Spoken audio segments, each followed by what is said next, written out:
Hello from the National Archives Public Programs and Education staff.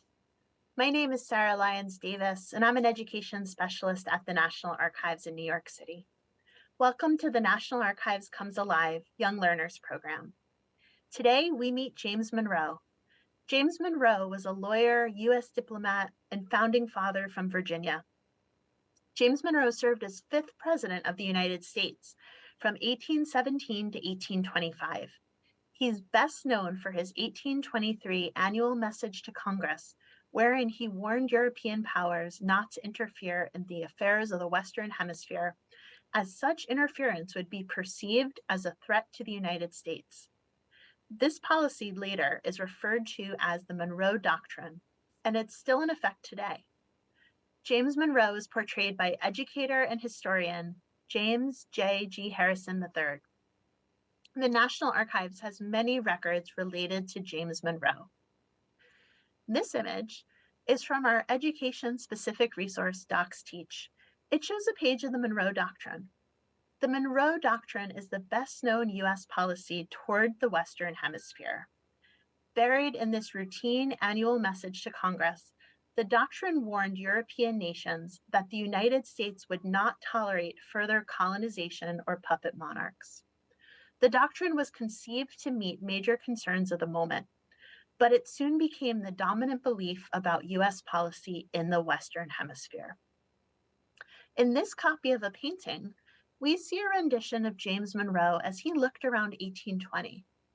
This painting was done by Gilbert Stuart, artist and painter best known for painting a number of this country's early founders. As a founding father, Monroe was known for many other achievements, including helping to negotiate the Louisiana Purchase Treaty in 1803. He did this while serving as a diplomat under President Thomas Jefferson. Along with fellow negotiator Robert Livingston, he arrived in France to discuss purchase of the Louisiana Territory. On April 30th, 1803, the treaty was signed, and the United States purchased 828,000 square miles of land west of the Mississippi River for $15 million.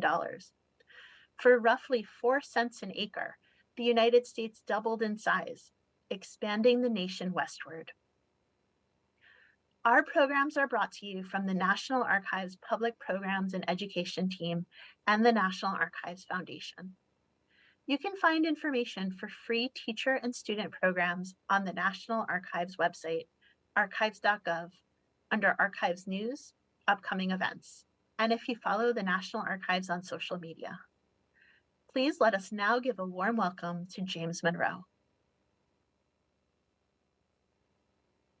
Good morning, boys and girls, fellow educators, fellow citizens. Welcome to the Blue Room at the President's House, better known in the federal city as the White House today. Also, you're in Washington, D.C., for those who are not familiar with the federal city name or moniker.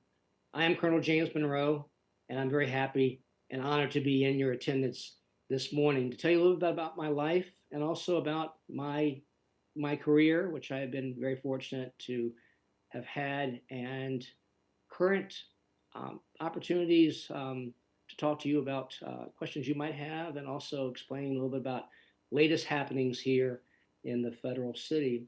Well, first off, I would like to tell you a little bit about my background. And as a young boy growing up in the colony of Virginia, I was born on April 28, 1758, in the county of Westmoreland. There were 5 children in our family: my older sister, Elizabeth, my younger brother, Spence, younger brothers, Andrew and Joseph.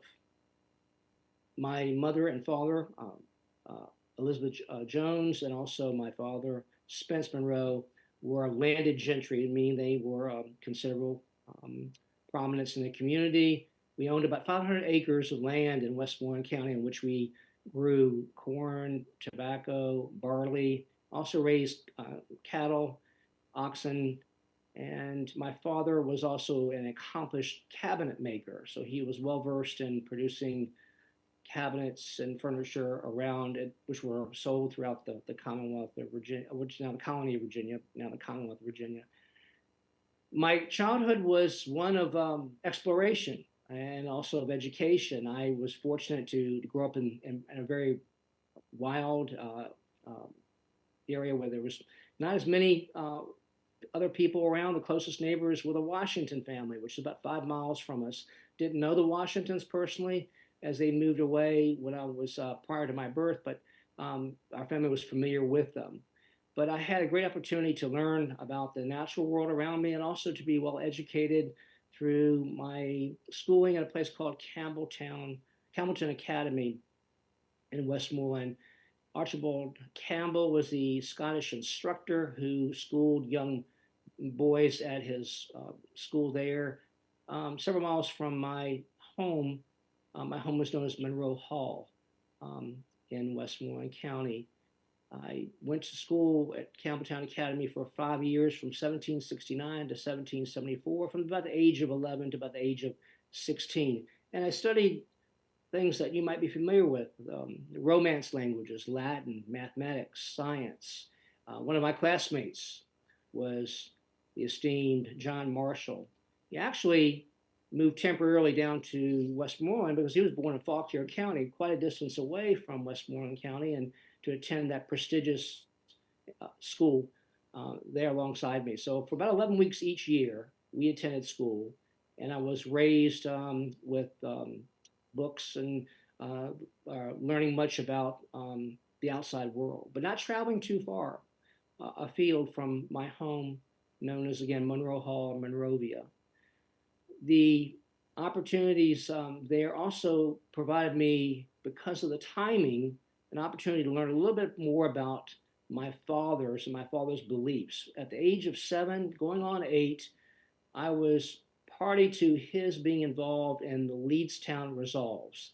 Leedstown Resolves were a protest that took place in 1766 in opposition to the 1765 Stamp Act, which was the first instance of Great Britain, our mother country, taxing our nation without representation. And there was a great cry from the colonists, and one of the first protests took place in nearby King George County, where my father schooled me at the young age of 7, going on 8, in the ways of civil disobedience, protesting respectfully that we have a disagreement and we're not happy about it, but not being violent. And that was an important milestone in my young life, something that I carried through my entire life, and I still reminisce about that and how it's affected my life to date. Unfortunately, in 1772, with the death of my mother at a young age of 43, and then the death of my father a few years later in 1774 at the age of 47, our family no longer had parents. And so we were very fortunate that my paternal great uncle, Judge Joseph Jones of Fredericksburg, a very esteemed judge and jurist, came to take care of the family, basically to take in the family. My sister had by that time had married, but and my youngest brother had died after 1 year, Spence Monroe. The other 3 boys, myself, Joseph, and Andrew, were taken in by Judge Joseph Jones and raised. And at the age of 16 in 1774, I was enrolled at the College of William and Mary in Williamsburg, Virginia, on the eve of the American Revolution. So this is a very chaotic, somewhat exciting, exhilarating time for a young boy who had not been away from his home county to travel some 100 miles plus to Williamsburg, which was the colonial capital of Virginia, and to be around all the news buzzing about impending possible hostilities with Great Britain over taxation without representation. It seemed like we were heading to war, and it was a very busy time in terms of my being involved now as a student, but also witnessing the unfolding events leading to eventually our independence, our nation's independence from Great Britain. Well, and as a student, I was very involved, not only in attending classes there, but also being party to the information being shared about the growing disagreement between the 13 American colonies and Great Britain. In 1775, in June of that year, just 2 months after the opening conflict of the American Revolution, which is the Battle of Lexington and Concord, 24 young men, including myself, and captained by a gentleman named Theodore Bland, decided to take upon ourselves to raid the home of the governor of Virginia, the royal governor, Lord Dunmore, who had vacated what is known as the governor's palace, and he had fled for his own safety and the safety of his family. We decided to raid the palace because there was a stock of arms and munitions there that we wanted to put in the hands of the colonial militia for safekeeping. So we raided the governor's palace and took 230 muskets, 301 swords, and about 18 pistols, and transferred them to the nearby gunpowder magazine for safekeeping. That was my first instance being involved with an event associated with what came to be known as the American Revolution. Well, by the early part of 1776, with war definitely now at play in the 13 colonies, the College of William and Mary was shuttered or closed to students, and I went home. And I decided to enlist in the 3rd Virginia Regiment of the Continental Line. And that took me from my childhood and also my studies away to be part of an effort to free ourselves from a tyrannical monarchy being Great Britain. So with the 3rd Virginia Regiment, I marched off to war towards New York. And over the course of the war, I was involved in 6 major campaigns. 3 of those campaigns took place in 1776. They were the Battle of Harlem Heights, White Plains, and Trenton. And the Battle of Trenton, I was seriously wounded, receiving a musket ball from a Hessian mercenary in my left shoulder. I still carry that musket ball in my shoulder to this day. It could not be removed, but I healed and survived, thankfully to 2 gentlemen who were instrumental in saving me. One was a freed Black man named John Sidebottom, who rescued me from my wounding and transferred me to the safety of Dr. John Riker, a local doctor who staunched the blood flow, saved my life, and I went on to recuperate.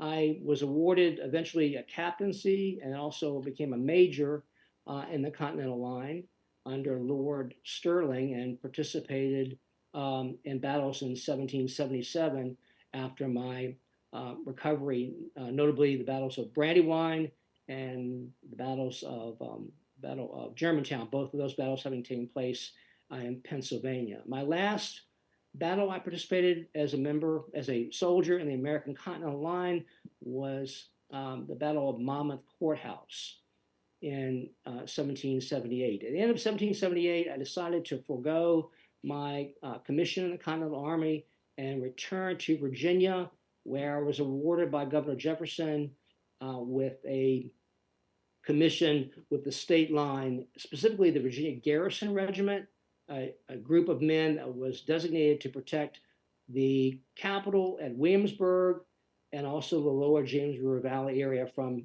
possible British invasion. After that time in 1780, I was awarded the opportunity to serve under Jefferson as military commissioner to the Southern Army, where I basically went out and viewed the movements of British troops in North Carolina and relayed that information back through a series of messengers by horseback all the way to Richmond, Virginia, where the capital of Virginia eventually moved to Governor Jefferson. So Jefferson would know what movements the British Army were undertaking and if they were headed to Virginia or not. So that was instrumental to keeping Governor Jefferson informed of a possible British invasion directly into Virginia. Later in 1780, I also served a local militia unit, and that brought to close pretty much my entire 5 years of my involvement with the American Revolution.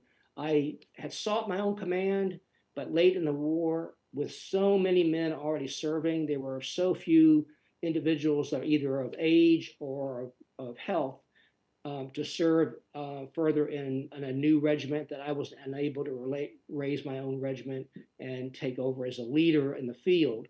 So that was a big disappointment to me. but I persevered and moved on and began to read law under Governor Jefferson, first in Williamsburg prior to 1780. And in 1780, when the capital of Virginia was moved from Williamsburg to Richmond, I followed Jefferson to Richmond and continued my legal readings of law. At that time, you read the law under an established or seasoned practitioner of the law, an attorney that could help you. And Jefferson, as all we all know, was expert in the law, and he was a great help to me in my career. So moving on from my involvement in the American Revolution, I never forgot the sacrifices of the men and both citizens, soldiers, and those serving as professional soldiers, and those that may have lost their lives that contributed to the ultimate victory, the obtaining of independence from Great Britain. That was so important to our young nation. So from that point, moving into my professional career, I pursued, after leaving military rank, I was in the Continental Congress for 3 years, and also began a succession, very fortunate succession of elected positions, appointed positions, and ultimately the position I hold today, serving our great nation.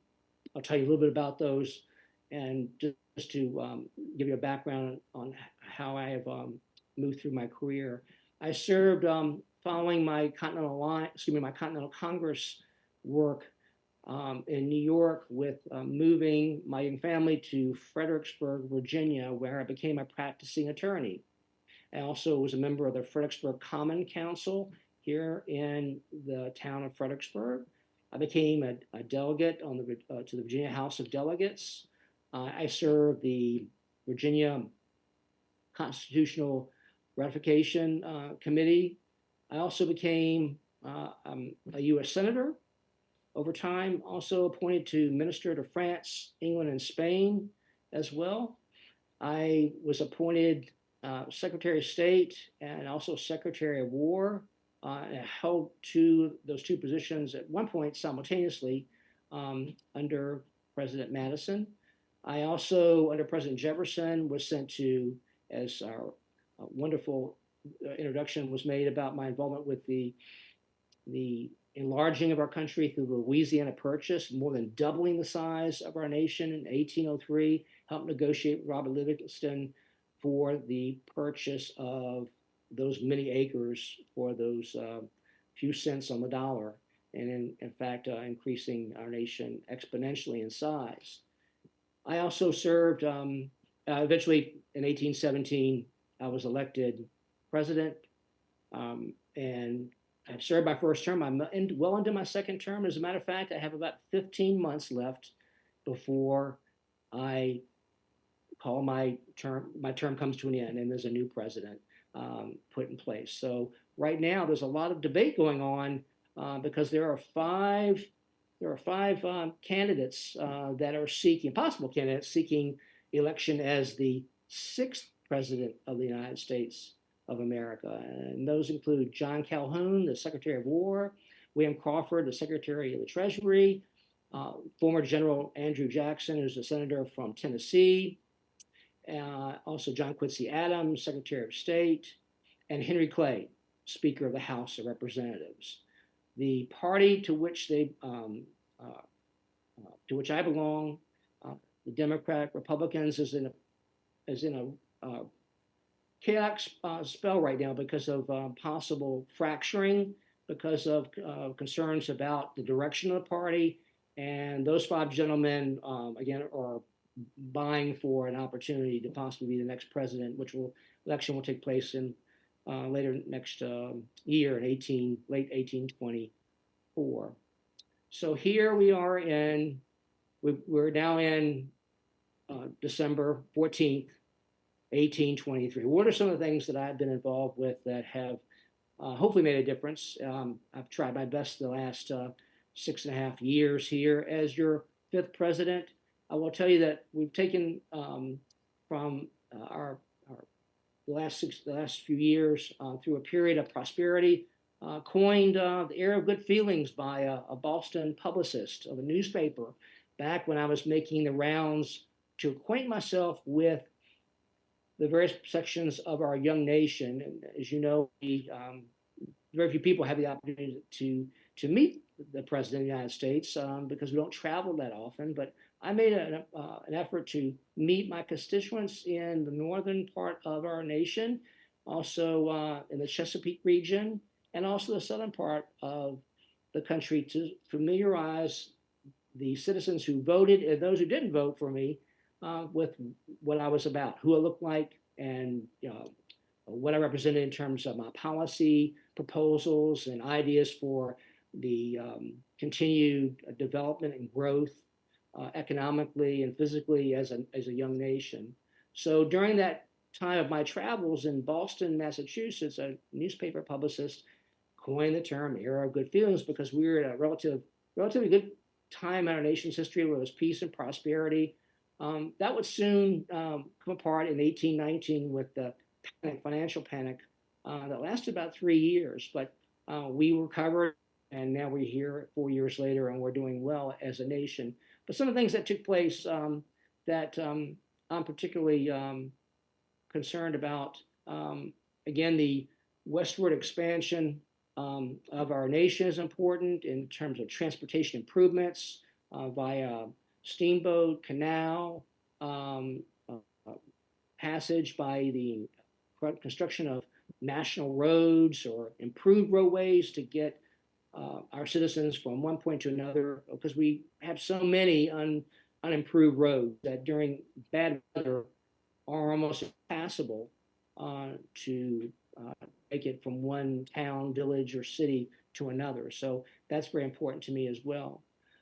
During the course of my presidency, there have been 5 new states that have admitted into our union. So we've grown quite a bit. We've admitted Mississippi, Illinois, Alabama, Maine, and Missouri. We've also seen some difficulties, including sectionalism. Sectionalism refers to favoring one area's region over the good whole nation.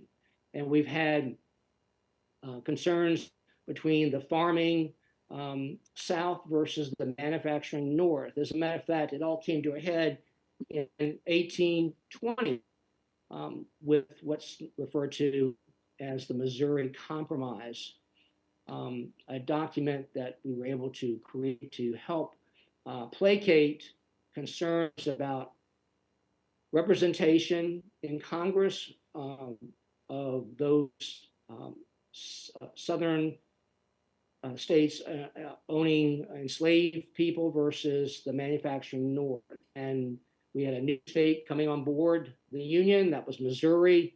And there was concerns that if Missouri was admitted to the Union without a reciprocal or another state to balance it, that the balance of power would be in the favor of slave states versus those who owned slaves in those states versus those in states that did not own slaves. So it was an important moment in our country's history to rectify the possible military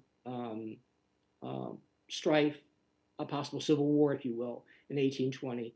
And we were able to avert that through this compromise called the Missouri Compromise. So basically, from when Missouri was admitted into the Union as a slave state, Maine was admitted into the Union as a free state. So the balance of power of Maine equal. And from the 36.5 parallel, which is a measurement of, actually it's a circle of latitude, from the bottom of Missouri heading west, anything below that latitude would be considered a potential slave state or territory for slave states. And anything above that 36.5-degree parallel would be considered territory for free states in the future. So that was a time that was very, very critical to work through and to resolve. I do believe this issue is not completely resolved, and that these sectional differences between these two parts of our nation will come into play again, unfortunately, in the future. I'm hoping I'm wrong about that, but I do know that the two sides are still at odds, and we're somewhat standstill right now, and hoping that level heads will prevail in the future, and that rational people will work these continuing disagreements out. Just a few days ago, about 12 days ago, as a matter of fact, on December 2nd, 1823, I presented my 7th annual message to Congress, a message that dealt with an important matter here to both those living in the Americas, those living in the United States, and our concerns for our nation's safety. And that the 7th annual message to Congress was worked upon by members of my cabinet, in particular John Quincy Adams, the Secretary of State. There are three main components to the 7th annual message to Congress that I articulated. And the first one, which was the contribution of John Quincy Adams, was that there were to be no further colonization by any European powers in the Western Hemisphere. And as you know, the Western Hemisphere is composed of those three major sections of the Americas. The other two components of the 7th annual message to Congress were that there was to be no American interference with European matters abroad. And the third component was that there recognized two separate spheres of influence: the Americas containing in the Western Hemisphere, and the Eastern Hemisphere containing the European nations. So, as we all know, in our time, it takes about 30 days on average for news to make it to nations across the Atlantic Ocean. So we're waiting to see the response from the European nations and also our neighbors to the south in Central and South America. The 7th message to Congress is designed to respect the emerging former Spanish colonies in South America that are now independent republics, and also to state to Europe that any European interference by European nations in the Americas, in particular South America, would be considered a threat to the safety of the United States. So it remains to be seen what happens with that as we go forward in the future. But I will say that I'm very content, based on the involvement of my cabinet members, and collectively we have put together a policy that will help our young nation from a safety standpoint, and also for us to grow economically and be respected in the great global world that we are a part of. And with that, those are my initial comments. I look forward to hearing more from you all. Well, thank you so much. You have had quite the impressive career and been around for so many interesting parts of early American history. So thank you for sharing that. It's so fascinating to hear about your work in the White House and Congress. I was hoping you'd have time for some questions from us. Certainly, I'll be happy to entertain any questions. Wonderful. A question we have is, were you friends with any of the other founding fathers? Yes, I absolutely. In particular, George Washington, General Washington, our first president of the United States. As a young 17-year-old who had enlisted in the 3rd Virginia Regiment of the Continental Line, I was very taken by his leadership and command of our collective efforts to hopefully achieve American independence, which we did, through some very, very difficult times.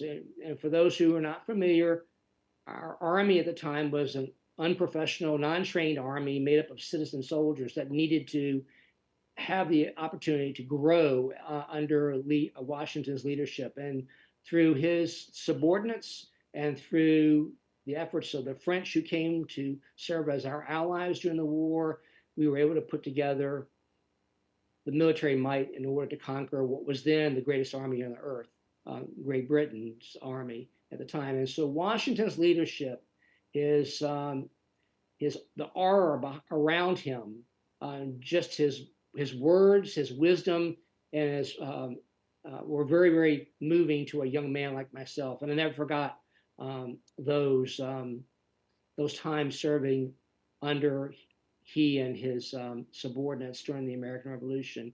I also became great friends with Thomas Jefferson, our 3rd president, as well. As I mentioned during my earlier remarks, in 1780, when I had left, prior to that, I had left the Continental Army and become assigned to the Virginia Garrison Regiment in Williamsburg, and I got a chance to become involved as a friend and get to know Jefferson. I had met him actually in 1774, along with Washington, when I was first welcomed to Williamsburg as a student. My uncle, Judge Joseph Jones, introduced me to both Washington and Jefferson at that time. So I had been introduced to them, but I didn't know them well. Not until 1780 did I become well acquainted with Jefferson. And he gave me the opportunity to read the law under him, because again, that is how you become an attorney. You read the law under an established practitioner of the same, and you go on to your career from there. So Jefferson was of great importance to me, and also just a worldly man, a man ahead of his times in so many different areas, not only law, but politics, but science as well. And he was so versed in so many fields, it was almost hard to keep up with him because of his passions for all these things. But his passion for these various subjects and topics made their way to me, and I became equally not equal to him, but equally enthused by pursuing study of the same in some respects. So I owe much to Jefferson. I also met the fourth president of the United States, James Madison. I met him when I served in the Continental Congress, and we actually ran against each other in 1789 for a seat in the U.S. House of Representatives. Madison won that election by 322 votes. I made it sort of a run for the seat, but Madison secured the victory. But regardless of that competition for that seat, we became the best of friends.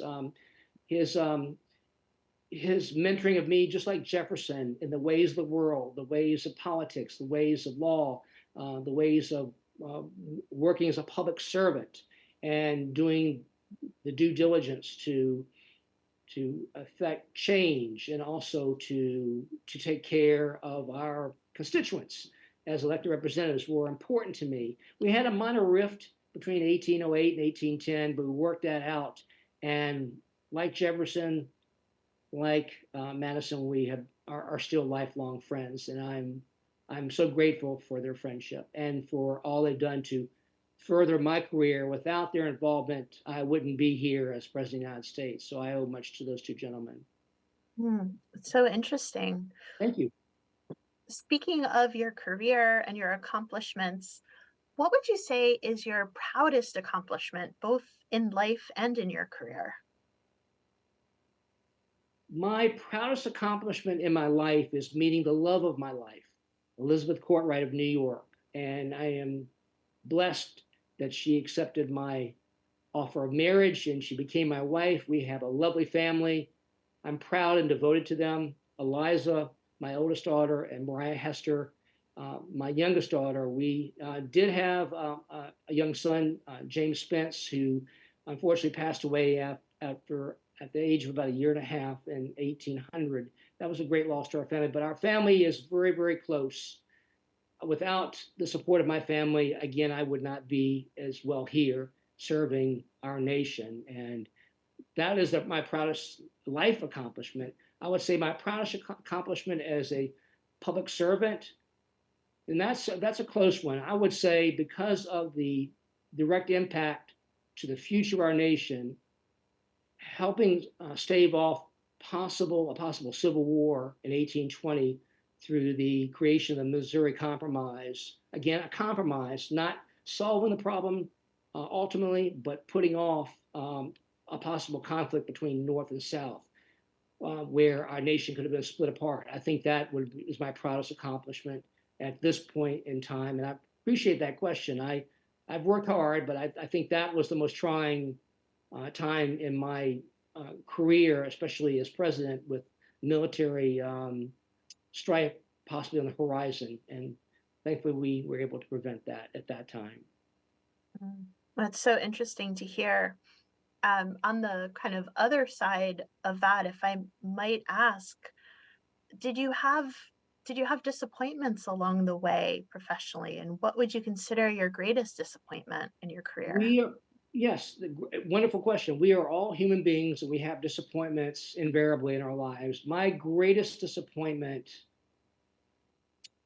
one, I would say my greatest disappointment would be actually the loss of my friendship with General George Washington, the first president of the United States. And some of you may not know about this, but I was appointed minister to France, and I was sent to France to help mitigate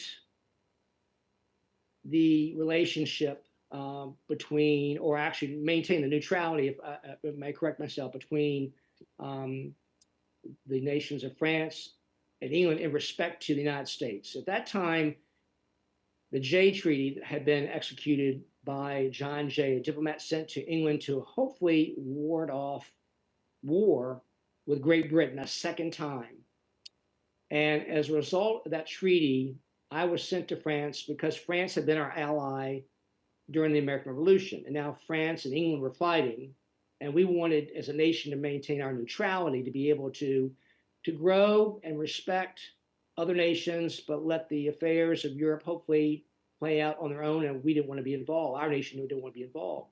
Well, my instructions from Washington were to maintain that neutrality. I was not allowed to divulge the details of the Jay Treaty, again, the treaty between the United States and Great Britain regarding a peace treaty of sorts to keep war from happening between those two nations.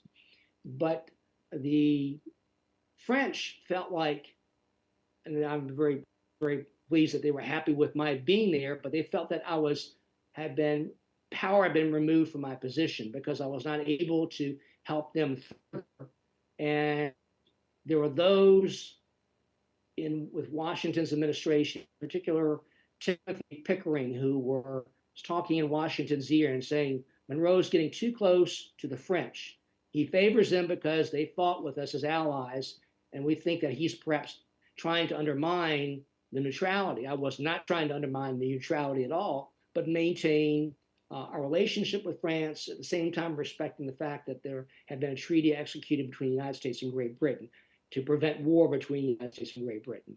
So I was recalled from my position as Minister to France back to the United States in 1797, and Washington was not very kind to me in his remarks, and I published a 500-page pamphlet defending my actions to the T of what I had been instructed to do and accomplished as Minister to France.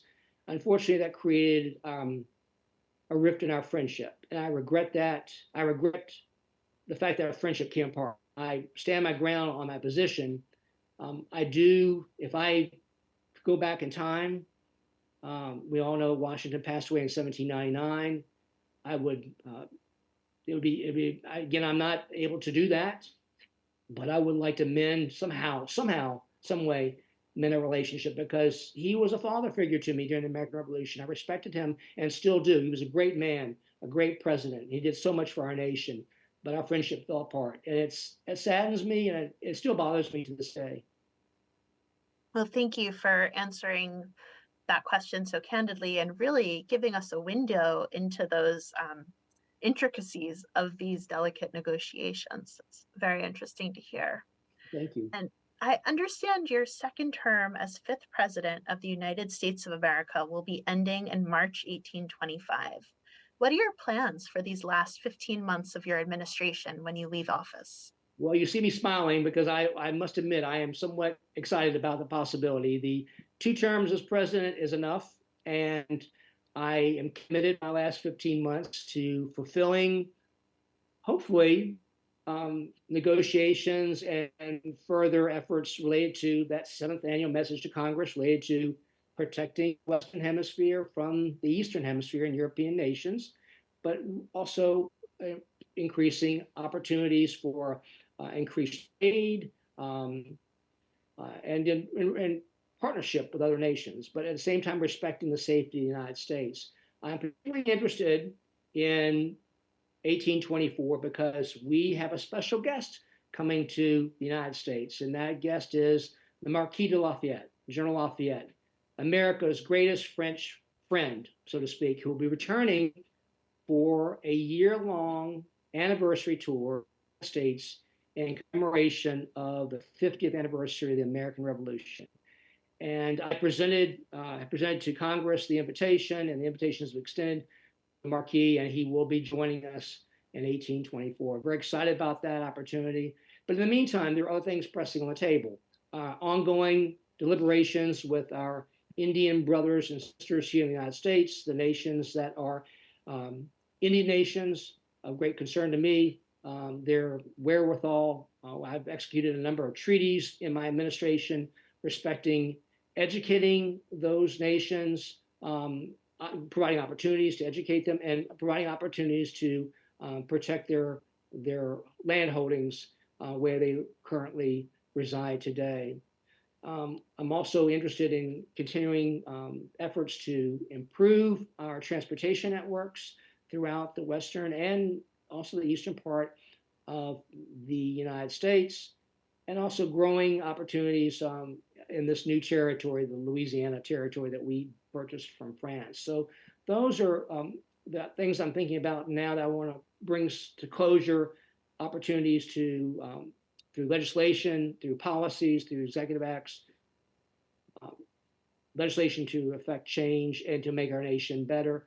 I will also say that I look forward in early March of 1825, when my term ends, I do intend to retire with my family to our Oak Hill estate in Loudoun County. If you're familiar with Virginia, that's just south of Leesburg, the town of Leesburg, Virginia. I own about 1,000 acres there, and I'm very excited about pursuing actively farming of that land. I own another farm in Albemarle County, Highland, which unfortunately, because of the lack of my absence and through the lack of the best managers of the farm, that farm has not been very successful, and it disappoints me.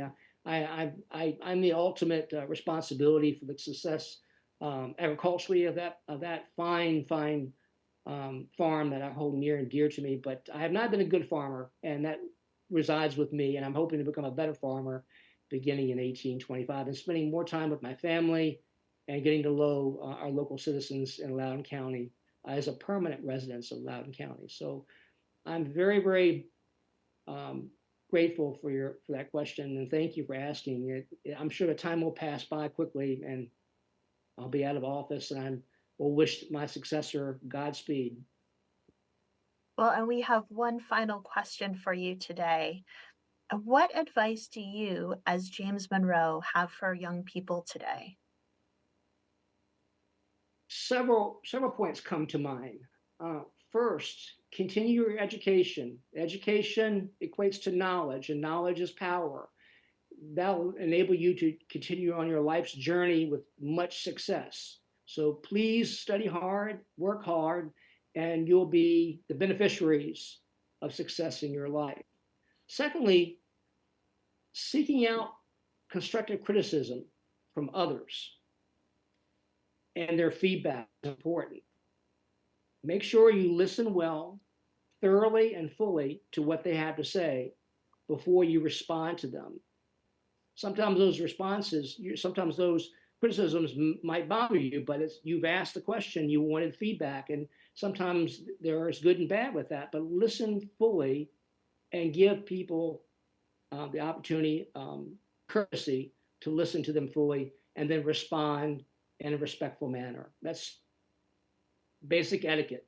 Be nice, be kind, be respectful to your peers, even if you disagree with them, because our lives are about different beliefs, different opinions, and no matter what we do in our life, we're going to encounter that. So I will tell you that as a member, as your president, the president, I solicit input from my cabinet members often, and I give them every courtesy by listening fully to what they have to say about a specific topic, a piece of legislation, an act of Congress, what have you, to get their opinions so that I can be better informed and then be able to respond to what they've said.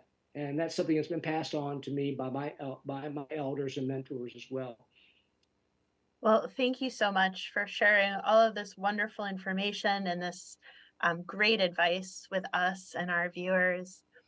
And we'll now take one last look at the Docs Teach educational activity related to the Monroe Doctrine, the U.S. foreign policy still in effect, and it turns 200 years old this year. So thank you all. I hope you can join us next month for our Young Learners program with Deborah Sampson, Patriot of the American Revolution. Thank you for participating in our program today.